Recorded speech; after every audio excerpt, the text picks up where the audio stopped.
Global coaching centre में आप सभी छात्र छात्राओं का स्वागत है। आज क्लास 9 का भूगोल अध्याय 3 का लघु प्रश्न उत्तर करेंगे, जिसमें प्रश्न संख्या 1 आपका है। प्रश्न संख्या 1 आपका है, जल विभाजक का क्या कार्य है, एक उदाहरण दीजिए। तो इसका उत्तर होगा, जल विभाजक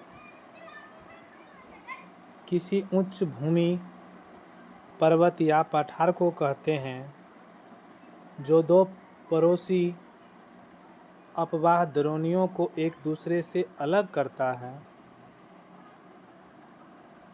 इसका मुख्य कार्य दो अलग अलग दिशाओं में बहने वाले जल क्षेत्रों को विभाजित करना है। उदाहरण, अंबाला शहर सिंधु और गंगा नदी तंत्रों के बीच जल विभाजक के रूप में स्थित है। क्वेश्चन नंबर 2 की ओर बढ़ते हैं। क्वेश्चन नंबर 2 कह रहा है, भारत में सबसे विशाल नदी द्रोणी कौन सी है? तो इसका उत्तर होगा, भारत में सबसे विशाल नदी द्रोणी गंगा नदी द्रोणी है। क्वेश्चन नंबर 3 की ओर बढ़ते हैं।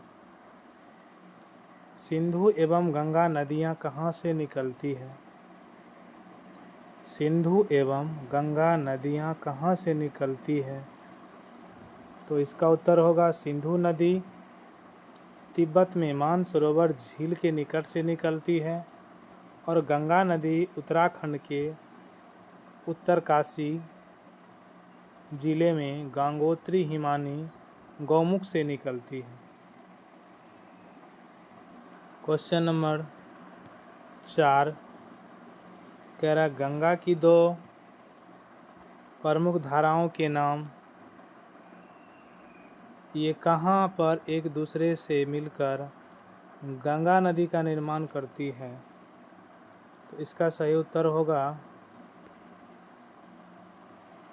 गंगा की दो प्रमुख प्रारंभिक धाराएं भागीरथी और अलकनंदा है। ये दोनों धाराएं उत्तराखंड में मिलकर देवप्रयाग में एक दूसरे से मिलती है और वहीं से यह संयुक्त धारा गंगा कहलाती है। क्वेश्चन नंबर 5,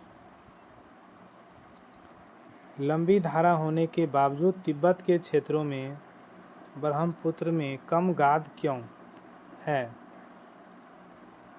इसका सही उत्तर होगा, तिब्बत एक शीत, शुष्क और उच्च पर्वतीय क्षेत्र है जहां वर्षा बहुत कम होती है।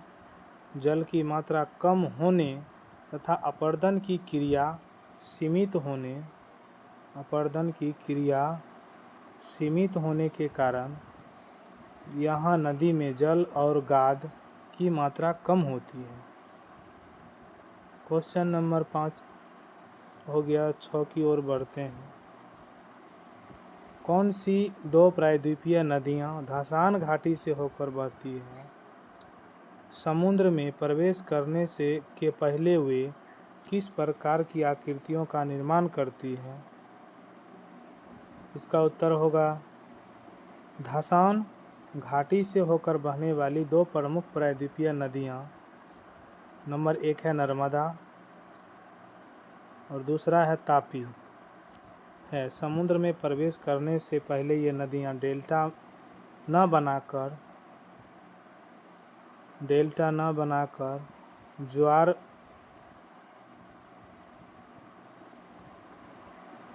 ज्वारनद मुख का निर्माण करती है।